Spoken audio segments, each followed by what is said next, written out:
Numbers 15. At the end of every 7 years you must cancel debts.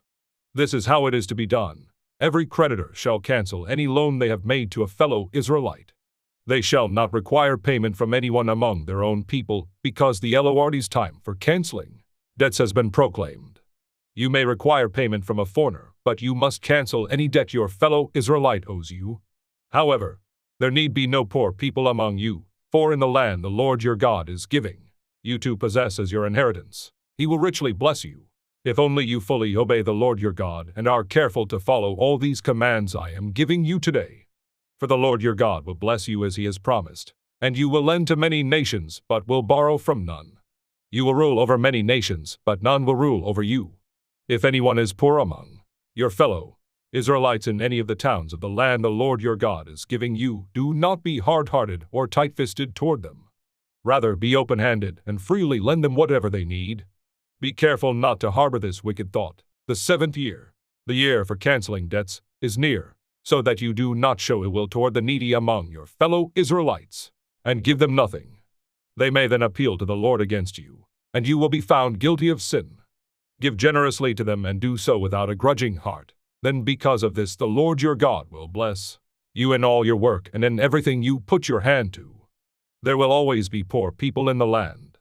Therefore I command you to be open-handed toward your fellow Israelites who are poor and needy in your land.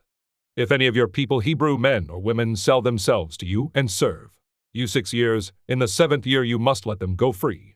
And when you release them, do not send them away empty-handed. Supply them liberally from your flock, your threshing floor, and your winnowpress. Give to them as the Lord your God has blessed you.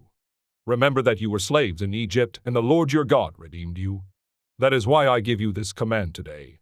But if your servant says to you, I do not want to leave you, because he loves you and your family and is well off with you, then take an awl and push it through his earlobe into the door, and he will become your servant for life. Do the same for your female servant.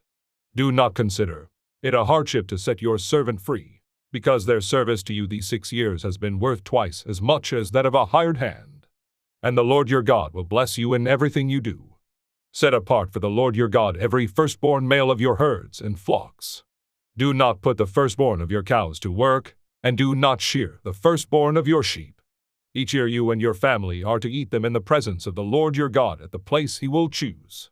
If an animal has a defect, is lame or blind, or has any serious flaw, you must not sacrifice it to the Lord your God. You are to eat it in your own towns. Both the ceremonially unclean and the clean may eat it, as if it were gazelle or deer. But you must not eat the blood, pour it out on the ground like water.